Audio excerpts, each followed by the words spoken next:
but no offense. So we coin Newton's law of Sunday. So a body at rest will continue to be at rest until wife notices and finds some work for him.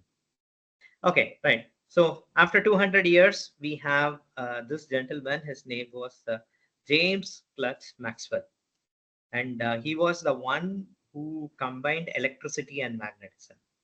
Nearly for 300 years, we thought that electricity and magnetism are two different descriptions of matter.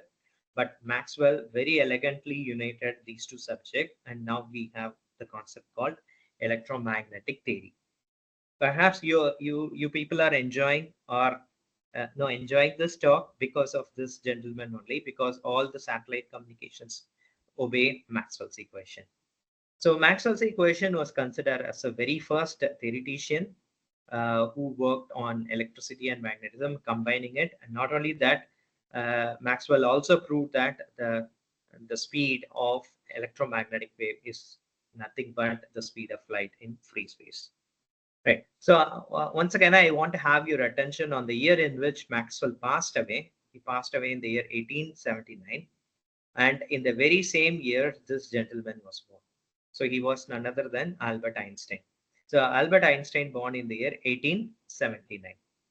And we have a lot of stories about Einstein, very interesting personality in the scientific world, very kind of eccentric, but very ingenious person, because he was able to imagine different dimensions in special theory and general theory of relativity. Though we consider Einstein as a scientist, but he's a very excellent philosopher, and a lot of philosophical concepts he put forward in a just simplest words. So Einstein was such a profound personality, and there was a battle in the quantum world, the battle between Einstein and Niels Bohr. So it is something like, look at the history. Galileo was replaced by Newton, Maxwell was replaced by Einstein. Similarly, Newton defeated Huygens, who proposed wave nature. Similarly, Einstein tried to attack Niels Bohr. Right? Why they fought each other? Because they had a different standpoint about nature. So Einstein did not believe the concept of probabilistic nature, and in general, it is nothing but quantum mechanics. So Einstein did not accept quantum mechanics till his death. On the other hand, Niels Bohr, kind of an unsung hero who was a very calm and polite personality who counterattacked Einstein at many occasions. In fact, there is a very interesting book written by a Nobel laureate. His name was Andrew Whitaker. The title of the book is Einstein, Bohr, and Quantum Dilemma, From Quantum Theory to Quantum Information. So, excellent book to read on.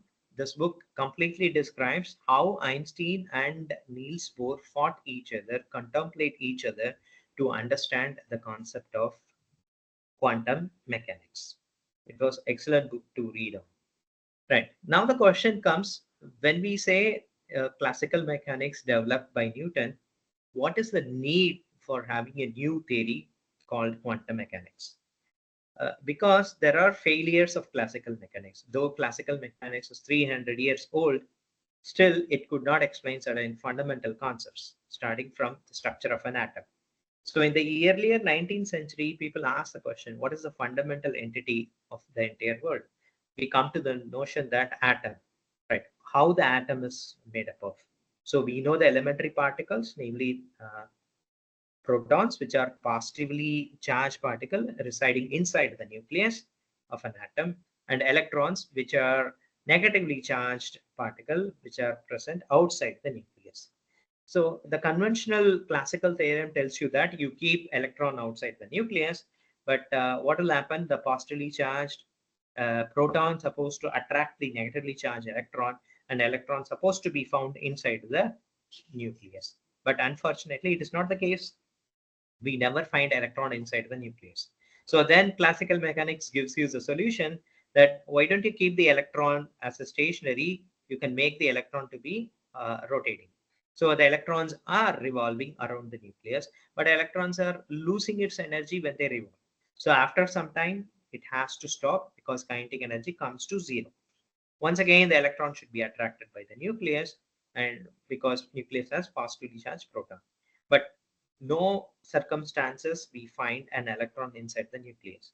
So classical theory could not give us a satisfactory explanation for the existence of an atom itself. The second failure faced by classical theory was hydrogen spectrum. So we know very well hydrogen is a gas, and when we excite it and when we remove the power supply, it will hydrogen molecules will come down to the. Okay? By doing so, it emits the light. We anticipate to see a continuous light, but it is not so. It is indeed a line spectrum as shown in this picture. So why hydrogen spectrum is a discrete line spectrum but not a continuous? This question was not explained by classical theory. The third instance where classical theory faced the failure was specific heat capacity of solids and black body spectrum. So we will discuss black body spectrum in detail. So the black body spectrum was the very first instance where a breakthrough happened in the history of science, because black body was an ideal object which absorb all the energy and which emits all the energy. It's an empirical graph which has been developed, but we could not explain this graph by means of classical theory. Not only that, there are other experimental observations like Compton effect, Raman effect, Zeeman effect, photoelectric effect, and so on and so forth. All these effects were realized during the period of 1901 to 30. During this period, we tried to realize all this, but we could not, indeed explain it using classical theory. So all these failures of classical theory forced the scientists to come up with a new concept called quantum mechanics. So let us see how it happened in the next segment. Right. Just to summarize this particular segment. So we have classical physics starting from Galileo and Newton. And after that, we have Maxwell, who was replaced by Einstein. And we have a very interesting scenario where classical theory could not explain the scientific observation. Right. So this is the small brief history of quantum mechanics. Right. So at this point of time, any questions, doubt, or comment?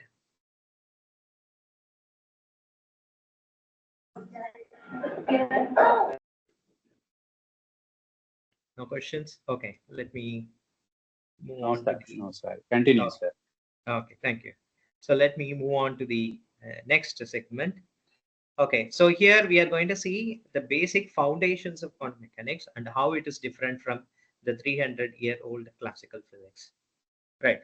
So this picture gives you the overview of electromagnetic spectrum, starting from radio waves to gamma rays. So it is arranged in different way. One is in terms of frequency, otherwise in terms of wavelength, and in terms of the so-called different temperature and colors. And you can also compare in terms of the size. For example, radio wave, which is of the order of 10 to the power 5 meters, which can be compared with the tall buildings. The other extreme is gamma ray, with whose size is 10 to the power minus 12, which is very much comparable to the size of an atomic nuclei. And all those things are interrelated, especially to the concept of the temperature and wavelength. Right. I guess some of you must have seen this movie. This movie is nothing but Predator. Very interesting movie to watch on. Of course, there are other follow-up movies, but this one was an excellent one.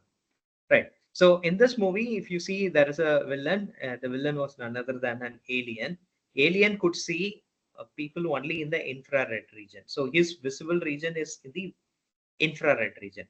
For a human being, we have a visible region, something like 400 nanometer to 700 nanometers, but this alien could see only in the infrared region. So the temperature and the color has a very strong correlation. And since human is a warm-blooded animal, when the alien sees the human, it is something like this. Red spots indicate it's a warm-blooded animal, perhaps associated with the human. Of course, it can be other animals also. Right. So why I'm keeping this image? Because I just want to emphasize the fact that the color and the temperature wavelength are interlinked. So with this notion, people studied the concept of black body. Black body is nothing but an ideal object which absorb all the energy, heat energy, and it goes heating up. And then once you set up the temperature outside, what will happen? If the body starts to cool down, it starts to emit. And this is the picture in terms of microscopic level. And in general, the black body need not to be spherical in shape. Just for mathematical simplicity, we consider it to be spherical.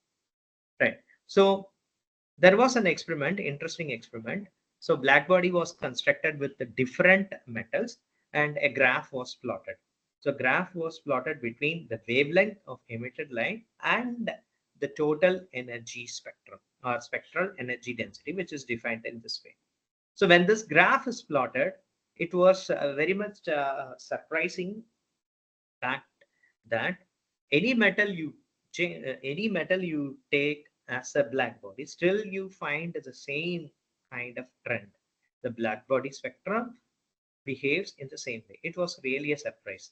The second one is, as the temp, you can see here, as the wavelength increases, it reaches a peak point, then it starts to decrease. So it is a finite increase and then a decrease. And there were few observations were made empirically. The first and foremost, it was done by this gentleman, Bien, and it was named after him. It's called Bien's displacement law. So this tells you that the product of the peak wavelength and temperature is always a constant, and it is equal to 2.898 into 10 to the power minus 3 meter Kelvin. So you can see here, as the temperature increases, the peak shift towards the left hand side, so that the product remains a constant. The second observation was comes in the name of Stephen Boltzmann law, which tells you that what is the area under this curve. If you calculate this, you will end up with this. So capital R is nothing but total energy emitted, which is proportional to fourth power of temperature. Please note that it's not directly proportional.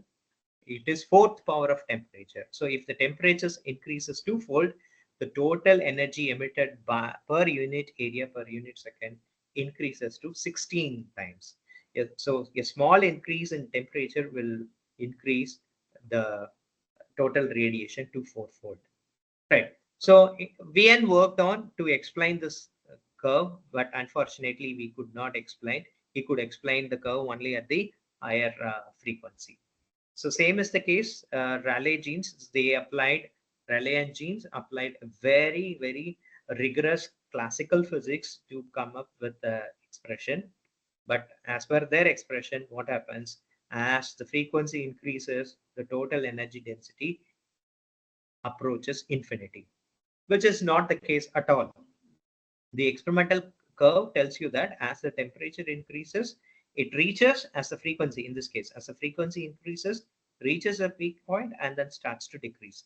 But what happens as per the expression of Rayleigh-Jeans formula, as the frequency increases, energy density approaches infinity. So scientists were really frustrated, uh, and they used the word ultraviolet catastrophe. So we know the literal meaning of the word catastrophe, right? It's nothing but a destruction. It's a destruction to the classical physics. Why the word ultraviolet is attached? At the ultraviolet wavelength, the total energy density approaches infinity. That's what the theory. Right. So out of this frustration, people use this word ultraviolet catastrophe. So scientists could not explain the experimental observation properly by means of single formula. Right. To overcome this difficulty, the very first gentleman, or very first hero, I would say, in quantum mechanics, come into picture. He was none other than Max Planck. So this concept was very revolutionized because no one ever thought about it. Right. What is this? According to Max Planck, the energy levels are quantized, and whenever light and matter interacts, energy absorption takes place in terms of integral multiples. So what is this integral multiples of energy? Integral multiples of energy is technically called photon. So photon is nothing but energy carrier. So whenever light and matter interacts, the photon of definite energy is exchanged. Right. Why this expression is so significant? Because we talk about the frequency. Frequency is associated with the wave, and we talk about energy. Usually, we calculate energy of a particle. So the particle and wave nature is first time is combined in a particular fashion. So 300-year-old classical physics tells you that energy is a continuous, but microscopic world described by quantum mechanics tells you that energy is not continuous, rather it is quantized. So you can imagine a ladder. So when you imagine a ladder, you have step 1, step 2, step 3. You don't find anything between step 1 and step 2. Same is the case at the microscopic level, the atomic energy levels are quantized. So you have energy level 1, 2, 3, 4 like that, and whenever there is a jump of an electron from higher energy level to lower energy level, the difference in the energy is emitted as energy of a photon. Similarly, when you supply a photon of suitable energy, then electron absorbing those photon and goes to the excited state. This concept was put forward by Max Planck, and using which he was able to explain black body radiation. So it was kind of a confirmation that you know the notion of quantization rule is correct. So it's called quantization rule, E equal to h nu. The experimental confirmation of particle nature of waves come from this gentleman, Compton effect. So here we have an electron and an atom, and X-ray photon are interacting. So what happens? It's only part of the energy of photon is given to the electron, and electron is scattered. So this experiment is a very direct confirmation of particle nature of waves as predicted by uh, Planck's quantization rule, E equal to h. Right. The counter concept of Planck's idea was given by this gentleman, Louis de Broglie. Basically, he was a French physicist, and he gave this notion: lambda is equal to h by p. So, what is this equation tells you? When nature allows a wave to behave like a particle, then the same nature should allow particle to behave like a wave, vice versa. So particle can behave like a wave and wave can behave like a particle. This notion was put forward by D. Broglie, and when he written his thesis, he used the word nature loves symmetry. Why nature loves symmetry? Because nature is permitting wave to behave like a particle, then particle should also behave like a wave. Hence, he used the word nature loves symmetry. And this was experimentally confirmed by this gentleman, Davison and Germer. And a very interesting story is that this sort of an experiment was also carried out by a gentleman called G.P. Thomson.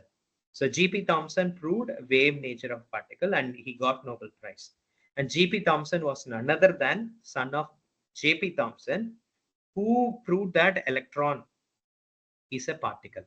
So he also got a Nobel Prize. So J.J. Thomson, who proved electron as a particle, got Nobel Prize, and his son G.P. Thomson, who proved electron as a wave, who also got Nobel Prize. Both father and son got Nobel Prize by working on the particle called electron. Then the third striking observation at the microscopic level come from this gentleman. He was none other than Werner Heisenberg. There are certain canonical pairs. When you say canonical pairs, there are certain combinations like position, momentum, energy, and time, angle, and angular momentum. Cannot be. It always comes in pair, right? These are all called canonical pairs. So canonical pairs cannot be measured simultaneously with 100% accuracy. So we have the statement from Werner Heisenberg: one cannot simultaneously determine both position and momentum of an electron. Right. There are some interesting concept. Usually, I tell in the class just to get the attention of the student. In the Hindu mythology, we have three gods, right? Lord Shiva, then Vishnu, then we have Brahma. Uh, right? Three different gods. Right. Do you know their counterparts, namely their wife? Name of wife of Vishnu and Shiva and Brahma.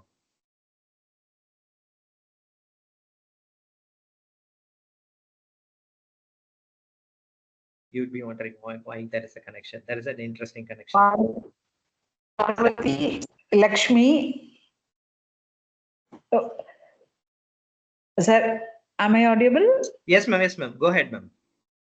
Parvati, Lakshmi, and Saraswati. Okay, so this is an interesting combination, right? Brahma, his wife is Saraswati. Then Vishnu, his wife is Lakshmi. Then Shiva, his wife is Parvati, right? So this is, I would say, it's a canonical pair. Okay, why it's a canonical pair? If you want to create something, you should have knowledge, right? Who is in charge for knowledge? Saraswati is in charge for knowledge. Who is the creator? Brahma is the creator. And if you want to maintain something, you need to have wealth.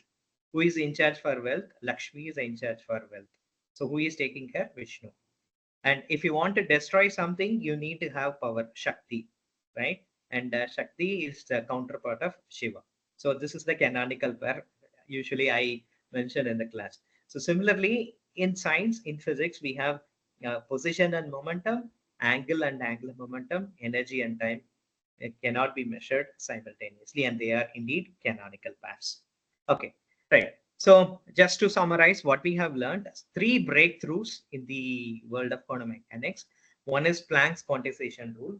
Why it is a breakthrough? Because the 300-year-old classical physics tells you that the energy is a continuous one, right? We always write down now mgh, potential energy, mass, g is acceleration due to gravity, and h is height of the object from the reference point. And when you drop an object from a height mgh to a given reference, and it takes all the energy from mgh to 0, which is a continuous one. But in the microscopic world, energy is not continuous, rather it is discrete or quantized. So Planck's quantization rule tells you that E equal to h nu. It means a wave can behave like a particle. And the corresponding experimental proof was given by Compton. The converse of Planck's quantization rule was given by de Broglie, which is known as matter waves, because every object which is in motion exhibits wavy nature. But in the macroscopic world, we cannot realize it, but in the microscopic world, we can see that. And it was experimentally confirmed by Davison and Chernow. And another interesting concept was Heisenberg uncertainty principle, which is completely counterintuitive because in the microscopic world, you cannot measure position and momentum of a particle simultaneously with 100% accuracy. This was experimentally confirmed by a very well-known experiment called two-slit experiment. There are a lot of interesting videos available to understand two-slit experiment. I strongly recommend you to watch those uh, animations. It is absolutely counterintuitive because human brain is practiced to think only at the macroscopic level, because we see, we perceive, we formulate. But in the microscopic world is completely inaccessible, and it is always difficult to give a proper interpretation.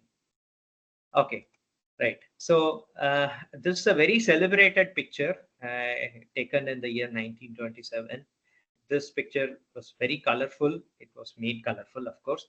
You can see almost all big shots in the field of science during the those era, and almost all of them are Nobel laureates, right? So this is a very famous statement uttered by Niels Bohr. If quantum mechanics has not profoundly shocked you, you haven't understood it yet, right? Why it is not shocking you? Why it has to shock you? Because the macroscopic level, we can measure position and momentum simultaneously with 100% accuracy. No issue at all, right? But when you come down to the microscopic level, no, it is not possible at all. Why this, right? This Heisenberg uncertainty principle indeed a consequence of a concept called wave particle duality, right? So it has far reaching conclusion in the domain of quantum mechanics as such.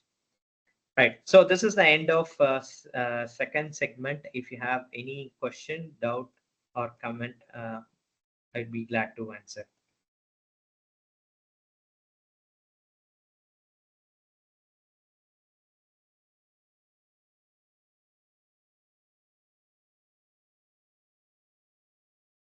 Okay. So if no question, let me proceed further.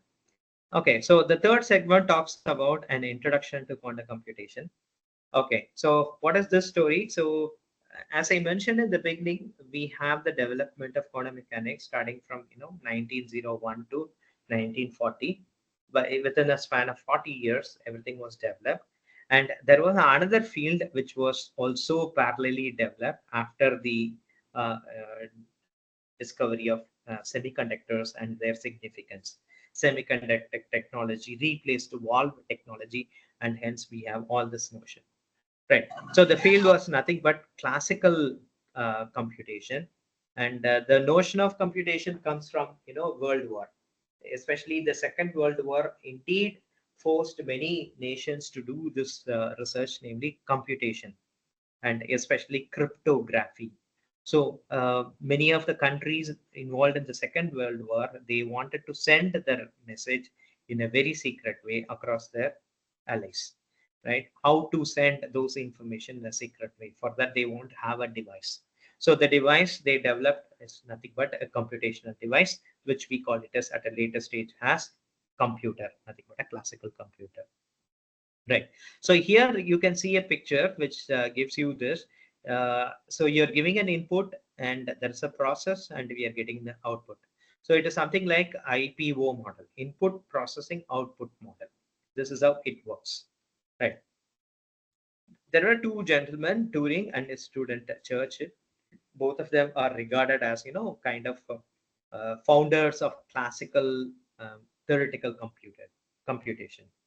In other words, father of so-called classical computation.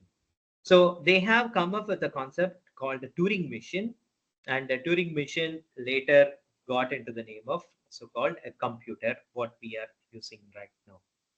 Right. So any computable function is Turing computable, meaning to say any function, any mathematical operation, whether it is addition, subtraction, division, multiplication, integration, differentiation, whatever we can do, indeed a Turing machine can also do. This is such a powerful statement. Indeed, he come up with such a device. And when the first computer was devised, it occupies the size of a room. But we have a computer, even we have a smartphone, which is something like a very small computer in our hand. Right. So you can see here these two computers, the so-called palm top. We have palm top, right, which is also uh, acts as a computer.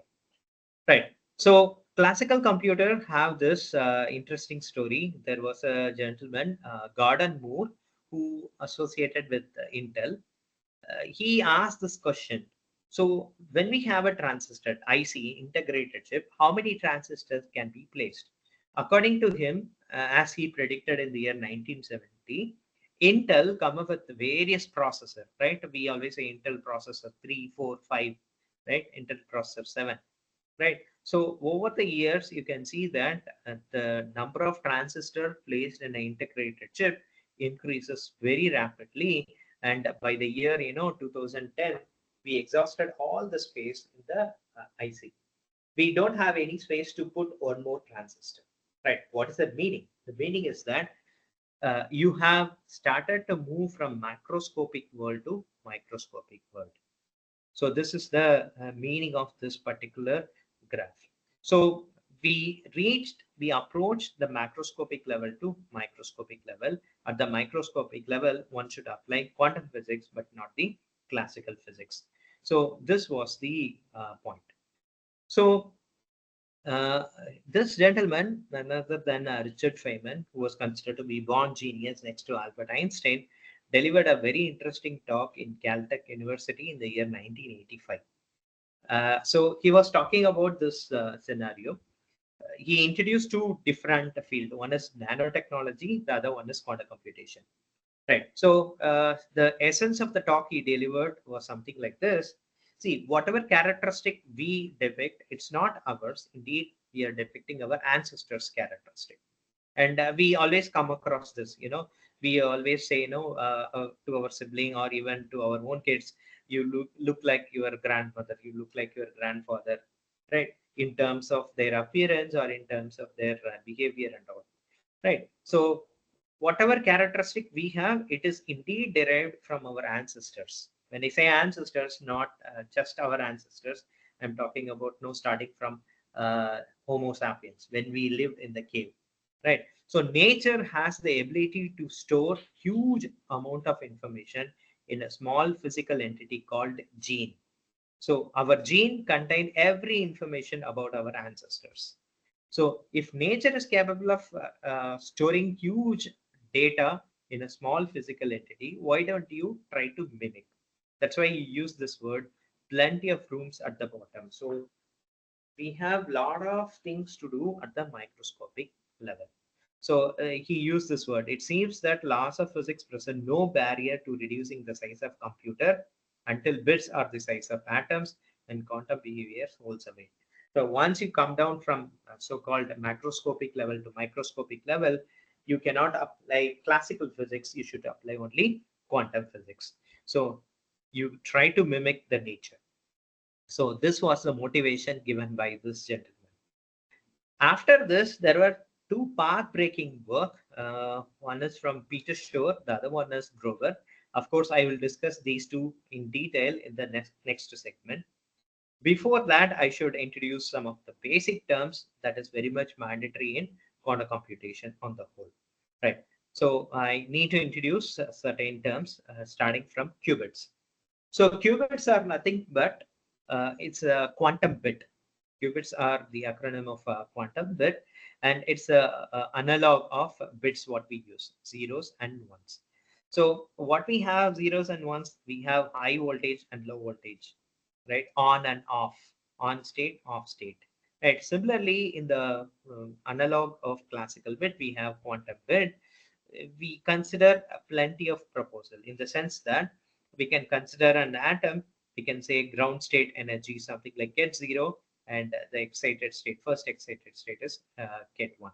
So don't worry about this notion. It's this notation. It's called a Dirac notation. It's called get and bra. So it's get zero and get one. It's little bit of mathematics which we will not enter into. Rather, I just want you to introduce the term as such. Okay, so why we use the abstract notation? The abstract notation tells you that you need not to specifically tell what is your physical system. Meaning to say, you can work on electron, you can work on proton, you can work on neutron, you can work on photon, you can work on ensemble of particles, quantum dots, and so on and so forth. Whatever theory you propose should work for any sort of physical system.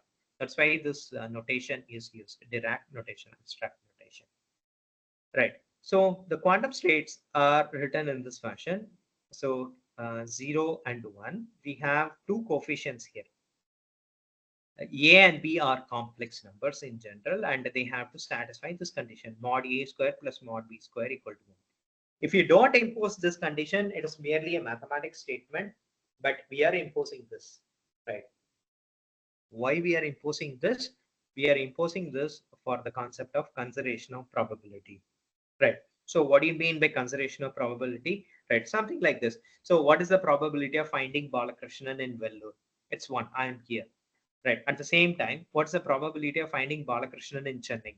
0, right? But put together, what is the probability of Balakrishnan in finding in the entire universe? 1.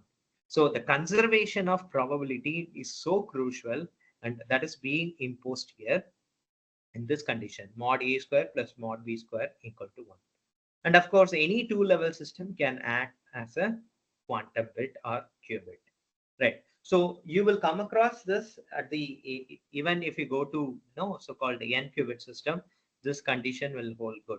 Meaning to say, the consideration of probability holds good even at higher dimensional quantum system, right? So we represent the data in terms of the coefficients A and B.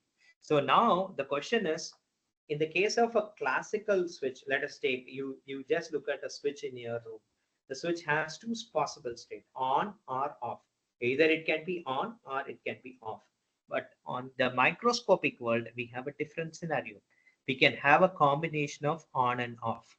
We can have a combination of high state and a low state. But we have to satisfy this condition, namely mod A square plus mod B square equal to 1. So now the question is, how can I store information in the coefficient A and B? And how can I extract the information from this state? So this is the real question we have in the research of quantum computation. So the notion is, I want to store information in the coefficient A and B, and whenever I require, I want to retrieve the information from the coefficient A and B. If you look at the single qubit state itself, you can store infinite number of information theoretically, right? How can I say infinite number of information? Because you find n number of combinations of A and B which satisfy this. You can choose any complex number as a combination so as to satisfy this. So all those combinations are your information. All those combinations of A and B are your information. So now the basic question in quantum computation is, how can I store it in as a coefficient of A and B? How can I retrieve it? So if you are able to do this successfully, then we are done, right? So moment you go from single qubit to two qubit, right, two particles, then you enter into a very strange, weird phenomenon. It's called entanglement. So entanglement means folded finger. Okay, what do you mean by folded finger? So what do you do here? Basically, you have two particles. Let us take two electrons. They are interacting in a non-trivial way. Right. What do you mean by non-trivial way? You cannot explain the correlation exhibited by two particles by means of classical theory. You can explain only by means of quantum theory. So this notion was known as entanglement. So mathematically, one can define in this way. So this phi one, this one and two indicates this is first particle, this is second particle, and this notation is called tensor product. So how should I read this? When you have a two particle system, if you can express it as a tensor product of single particle system, then it is called a product state. So product state has no physical significance at all. Meaning to say, you have electron and you have a neutron. Neutron is a neutral particle. If you put neutron and electron in a box, they will not interact each other. So it will remain as such. So such a combination is nothing but a product state. On the other hand, when you keep two electrons together in a place, they interact in a non-trivial way. And what will happen? They generate into a combined state which cannot be written down as a tensor product. Right. This amounts to say that you have a knowledge of both electron, but you don't know the state of an individual electron. So you have a global knowledge, but you don't know the knowledge of the subsystem. This strange aspect is known as entanglement, and that brought a lot of difference when compared to classical physics. Right. When entanglement was introduced by Schrodinger, there were a lot of interesting opposition. In fact, there was a celebrated paper by Einstein, Podolsky, and Rosen in the year 1935. They argued that entangled state described quantum mechanics as an incomplete theory. It's a very celebrated paper. Then Schrodinger himself said possible knowledge of the whole does not include best knowledge of the part. This is what I mentioned. Entanglement tells you that entanglement tells you that you have a knowledge of both the particles, but you don't have a knowledge of the individual particle. Right. Then John Bell, who come up with a very interesting reply to Einstein that the correlation is stronger than classical correlation. So we cannot indeed explain the entanglement by means of classical theory. We can explain only by means of quantum theory. Right. Then later on, the interesting development happened. Bennett, who used entanglement in the quantum teleportation, which we will discuss in the next segment. Then, of course, Peter Shor used in the algorithm, and then Eckert, who used, entanglement for secure communication. Right. So once we treated entanglement as a trouble, now we regard entanglement as a resource. So we know energy is a resource, right? So similarly, entanglement is considered to be a resource. So if at all there is a difference between or the power of quantum computation or quantum information should come, it should come only from entanglement. So now we treat entanglement as a resource for useful quantum information processing. And indeed, in the year 2022, the three gentlemen got a Nobel Prize for their experimental confirmation with entangled photon, establishing the violation of Bell's inequality and pioneering of quantum information science on the whole. They did not say quantum computation. Please understand, it's a quantum information science. So it is a science upon which technology has to be built. So science was indeed confirmed that entanglement is there. It exhibits the weird nature, and now we have to have a technology to exploit such a weird nature. So that is the message we arrived from the Nobel Prize given to these three gentlemen. Right. So on the one side, we have quantum state. The other side is quantum gates. It's nothing but a logic gates. So in the classical computation, we have logic gates. So we have OR gate, AND gate, NAND, NOR, and so on and so forth. Right. So similarly, we ask a question, do we have quantum gates? Yes, we do have quantum gates. The well-known operators in quantum mechanics, there are operators called Pauli operators. So Pauli operators are well-known single qubit operators. So there are general representation of single qubit operators. Right. So you can see here basic single qubit operator. So identity operator, and this is the Pauli X operator. Indeed, this is nothing but flip. So what is not operation? Not operation changes on state to off state to on state, right? So same is the case with this operator. It's called Pauli X operator. And the combination of which can be written down as a 3 rotation. And the 3 rotation gives you the most general form of a single qubit operator. Put it in simple words, single qubit operators are nothing but logic gates, and which talks about the specific rotation in the 3 different axes. Right. Having moved further, we have 2 qubit gates, and 2 qubit gates are classified into 2 types. One is local gates, and the other one is non-local gates. What do you mean by local gate? When you have a 2 qubit operator, if such a gate can be constructed by means of tensor product of single qubit operators, then you call it as local gates. Local gates are of no significance because they do not produce entanglement.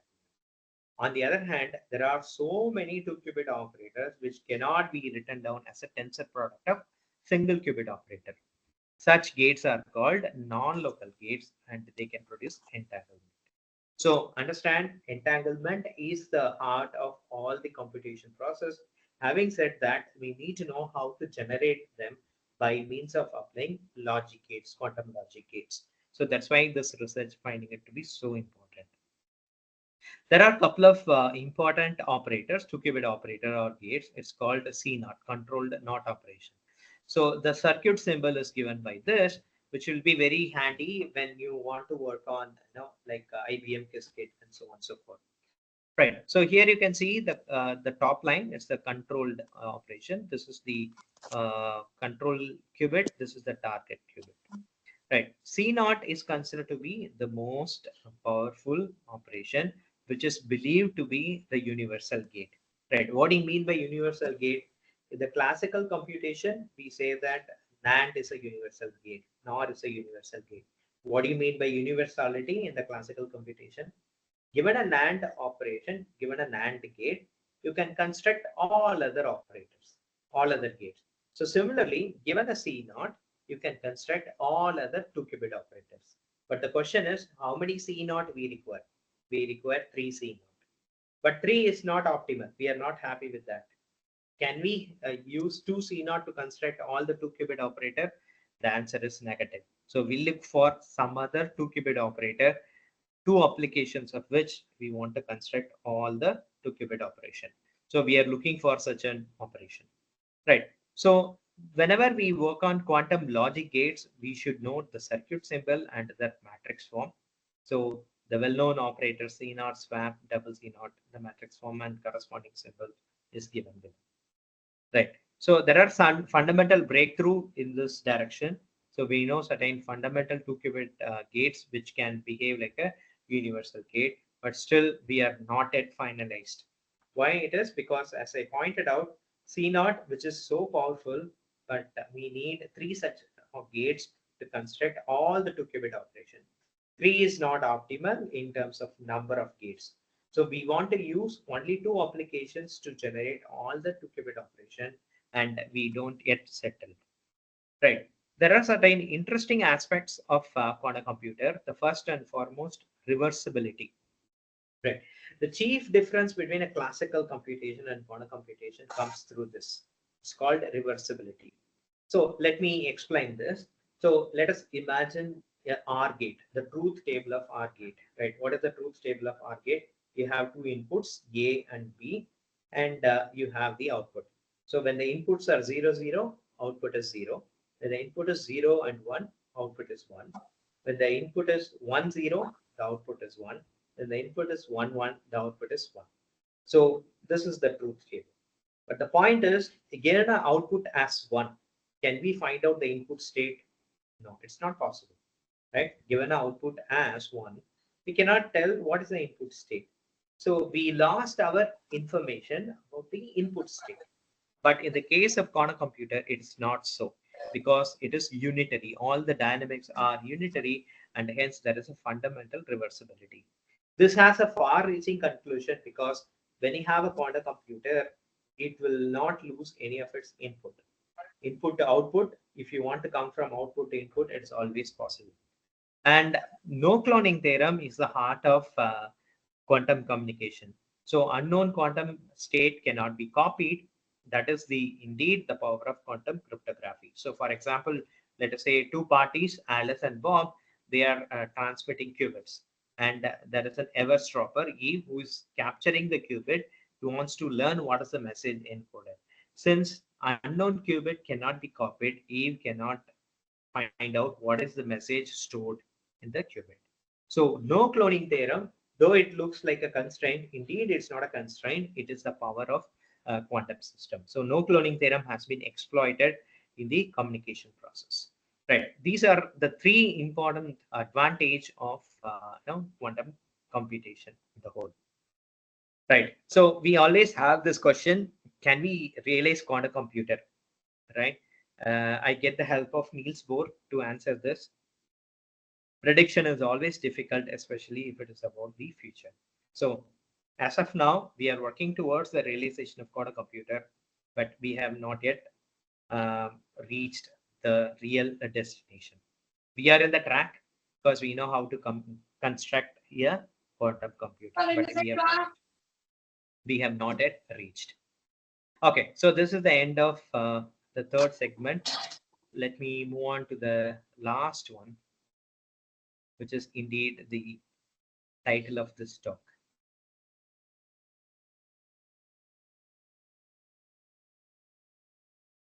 Okay, so this is the last segment. Just want to introduce few interesting work in the name of quantum algorithm. Okay, so can you see the slide?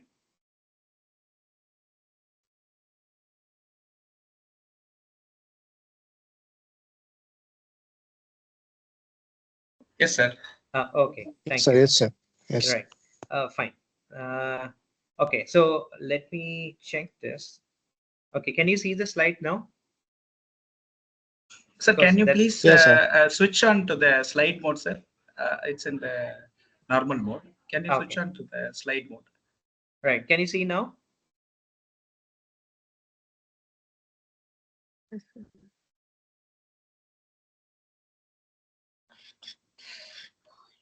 Yeah, it's seen, sir. Okay, fine. Thank you. Right. So this is a very simplest game. Okay, it's called a classical penny flip game, which can be converted into quantum game. Okay, right. So let us describe the game. Very simple. Let us take a coin, a fair coin. So it has head or tail, right? It has a head and tail.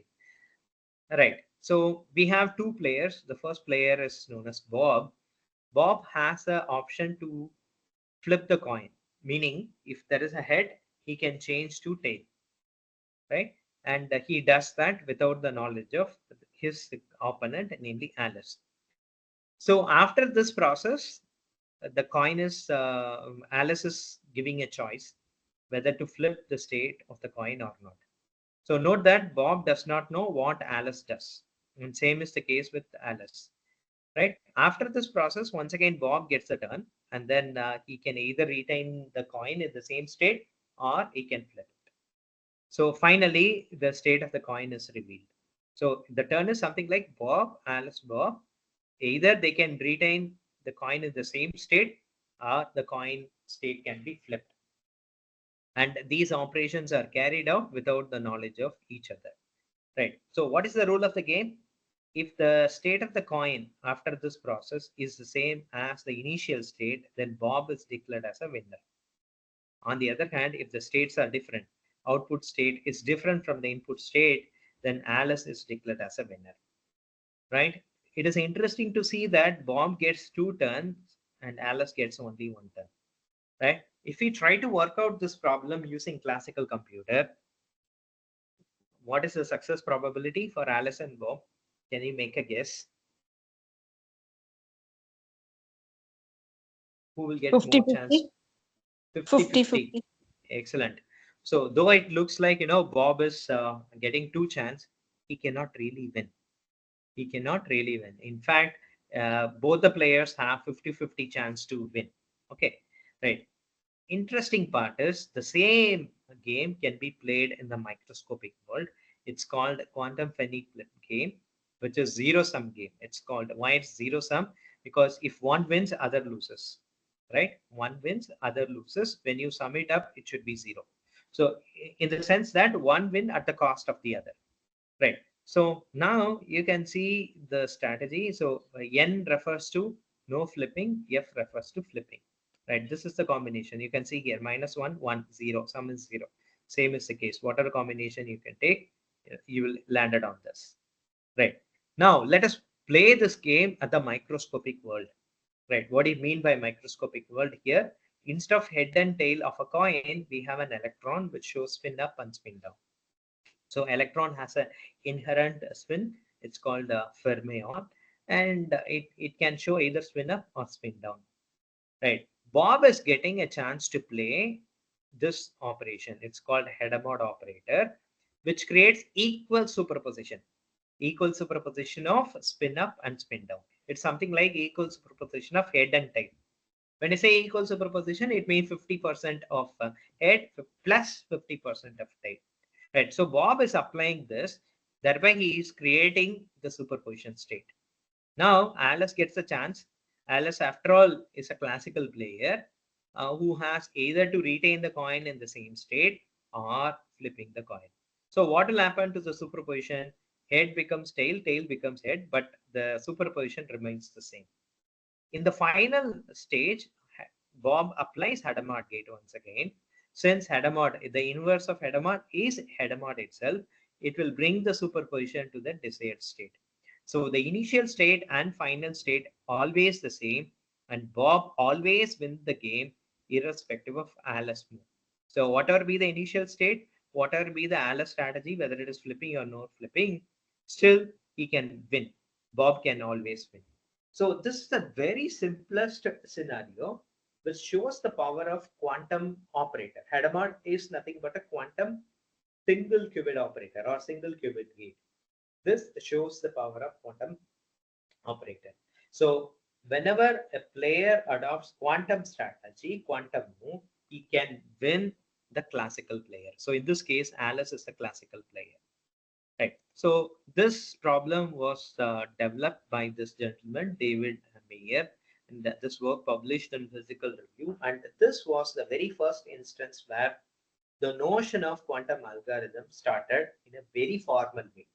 I would say in a very formal way. Right.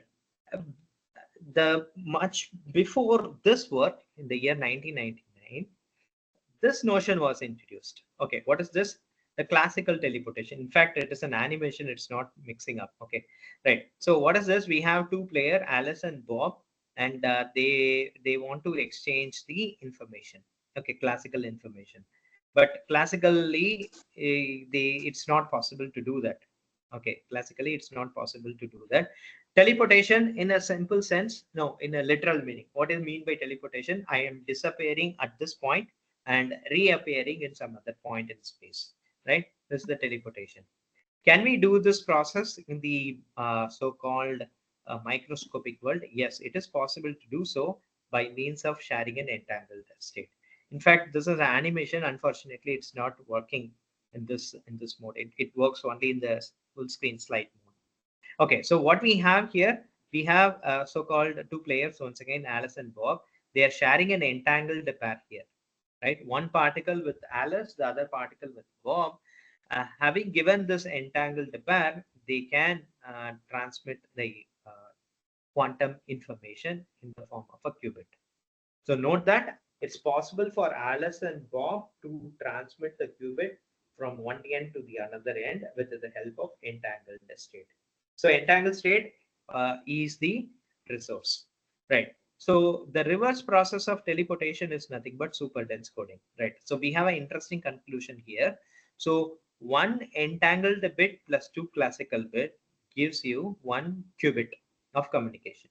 Conversely, one entangled bit plus one qubit gives you the possibility of transmitting two classical bits. So now this amounts to say that one qubit of communication equal to two bits of communication. So when you want to communicate two bits, it's enough to communicate only one qubit. So this indicates the fact that qubit can accommodate more information when compared to classical bits. Right. So as I mentioned in my earlier presentation, there are two path break works comes from in the name comes from these two gentlemen, Shore and Grover. Right. Let us spend some time on Grover's algorithm. Very interesting algorithm. Right. So what is this Grover's algorithm? It's nothing but unsorted database. Okay. So let us assume that there is a telephone directory with 100 entries. There are 100 entries which is arranged in the alphabetical order. Right. How to find out the name of a person? So for example, there is a telephone directory consisting of my name. You want to find out my phone number. So how do you find out? You looking at an alphabetical order, Balakrishnan, right? Then you are finding out my phone number, right? On the other hand, given a phone number, finding out the corresponding folder, right? It's not so simple. It's nothing but an unsorted database, right? So when you have a classical scenario, classical supercomputer, let us say, how many attempts we need? If you have 100 entries, either it is in the first attempt itself you can get, or in the 100th attempt you can get, right? The average will give you 50. So on an average, you need to have 50 attempts to get the right answer. So that's why it is given as n by 2. So in this case, I'm choosing n as 100. So it is 50 attempts to find out the answer. But in the case of Grover's quantum searching algorithm, which helps you to find out the answer in the order of square root of n. So square root of 100 is 10. So quantum algorithm helps to find out the correct answer in 10 attempts, where classical supercomputer requires 50 attempts. So this shows the power. So classical computer takes 50 attempts on an average to find out the correct answer, whereas Grover's quantum search algorithm takes only 10 attempts to find out the correct answer. Imagine a number deals something like Google, right? Google deals with the millions of data, right? And when you have such a number and Grover's algorithm is implemented, then you can see the real power of it, right? So how it works, it is something like this. Very simple way we can represent this. We have so I'm thinking of a number between 1 and 10. So there is an oracle. We know what do you mean by oracle, right? So I feed a number 78. Is the answer? No. I'm not thinking a number 78 because I'm thinking a number between 1 and 10. Right. I'm feeding a number 3. Yes, it falls between 1 and 10. So hence the answer is yes. Right. What does a classical computer do here? So it gives you the answer, right? The best a classical computer can do an average of n by 2 queries. So every time it has to feed to check whether the answer is yes or no. But what a quantum computer does here, it's the superposition of all possible combinations. You can see here, no, no, and yes. Why yes is coming? Because I am thinking a number 3. So it takes all the combinations, superposition, and we can find out the exact answer in square root of n attempts. So this is the circuit symbol. And what is the advantage? It can be useful to find out the answer in unstructured search problem, even it is NP complete problem, non-polynomial. But it's only quadratic speedup, but nevertheless, it shows the power when compared to classical. Right. This is just a picture to indicate this. So we have an initial state of equal probability, and we are inverting the sign, right? Particular sign by means of an operator. Okay. Once again, it's a unitary operator, quantum logic. Right.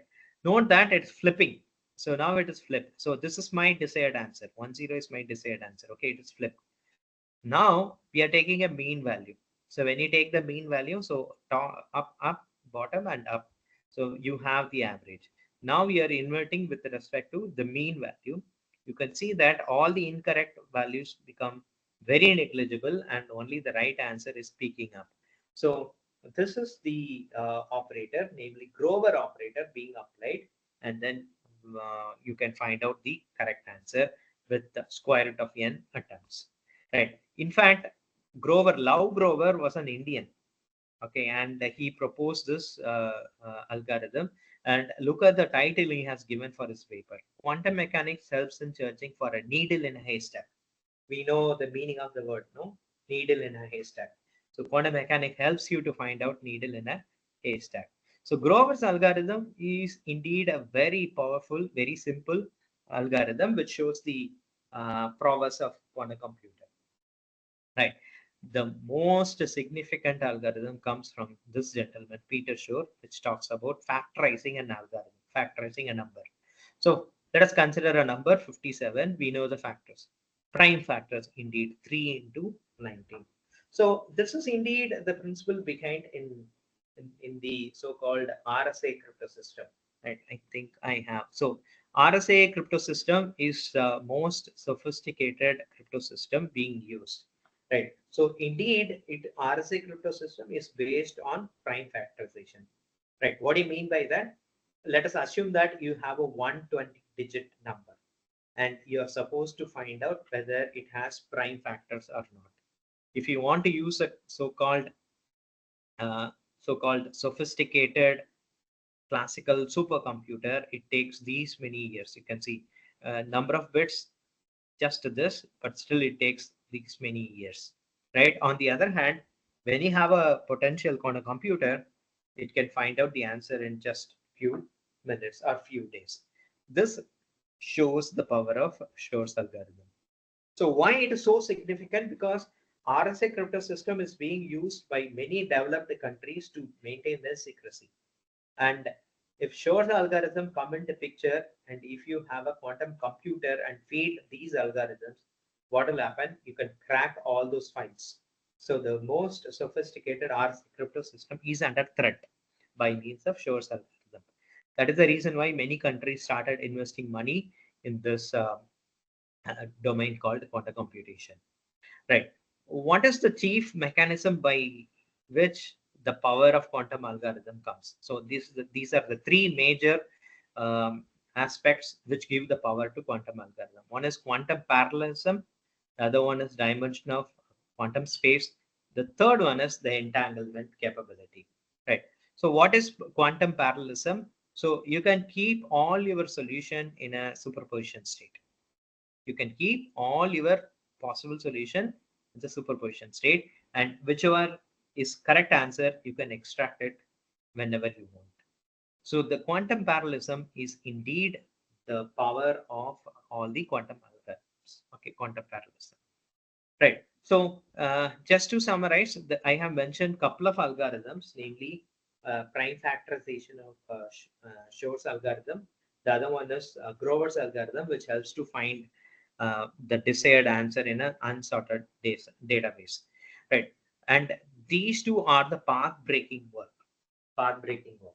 Right. Apart from these two algorithms, there are other algorithms, but not so sophisticated, but we know there are. Okay, like Bennett-Brossett algorithm, and so on and so forth.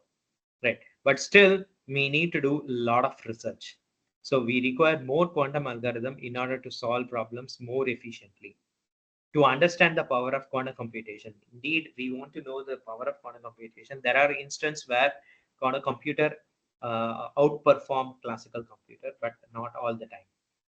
More important point is the information security. So we want to maintain the secrecy, and we want to communicate in a best possible secret way. For that, one should devise a quantum algorithm. And problems for quantum algorithm requires, kind of a collaboration between physicists and computer scientists. Then only it is possible. And note that not many of the computer scientists work on quantum algorithms on them. Of course, there are very few people working on theoretical computer science.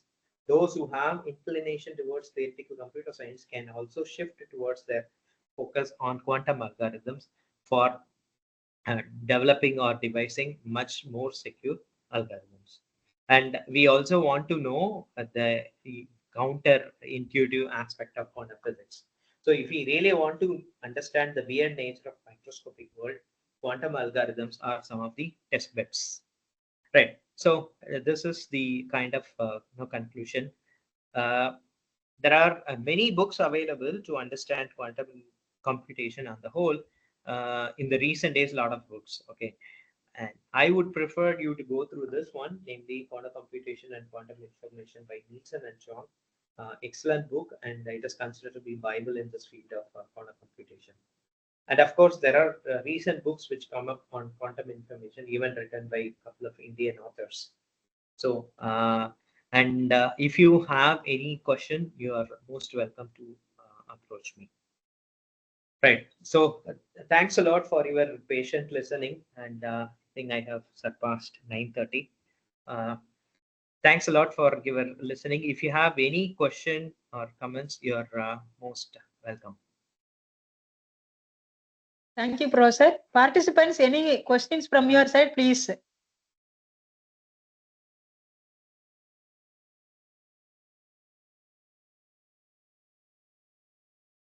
Participants, any questions from your side?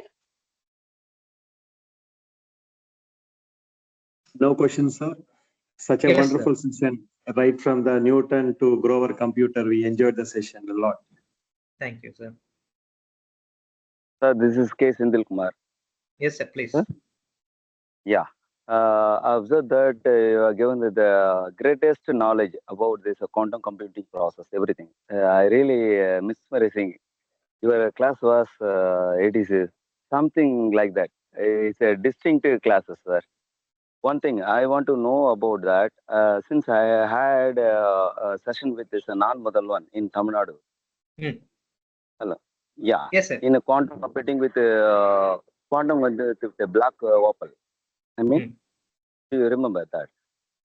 My question is, if this quantum computing is support to support all this matter of elegance, all matter of elegance, and what kind of research the people are from biomedical or ECE or EEE or ICE, whatever it is, in what kind of approach we can do it?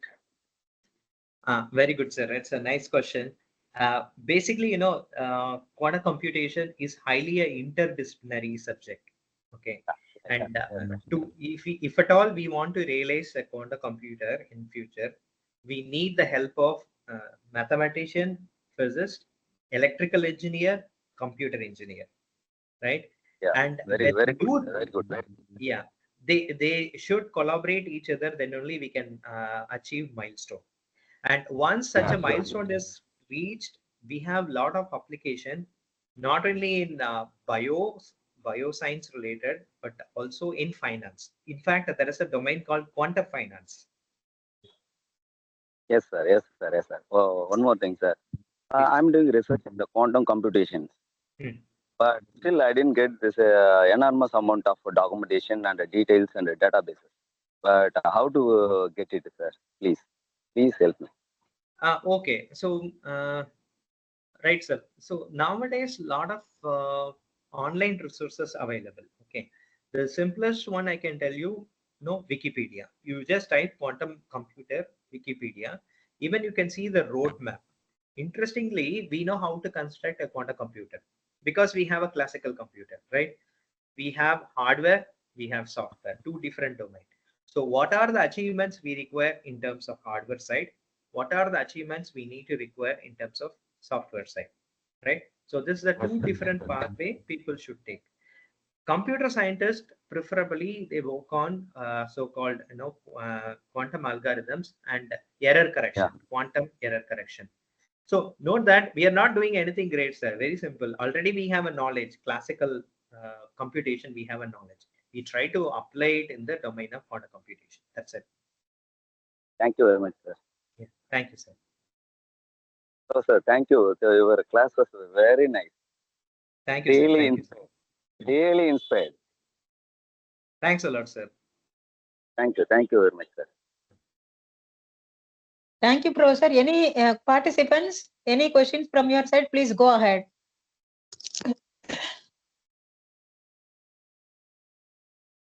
Professor, I hope no more questions from participants.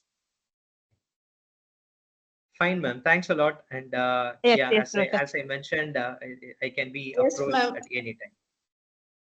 Professor, that was a excellent and appealing talk, Professor. Thank you, ma'am. Thank you, ma'am. Yeah, Thanks a thank lot. you. Thanks for the opportunity.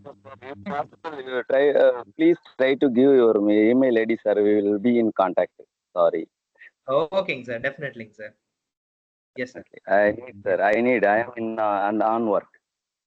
Okay, sir. Thank you, sir. Sure, sure. Thank you. Thank you. Faculty members, any questions from your side? Or else we will close the meeting.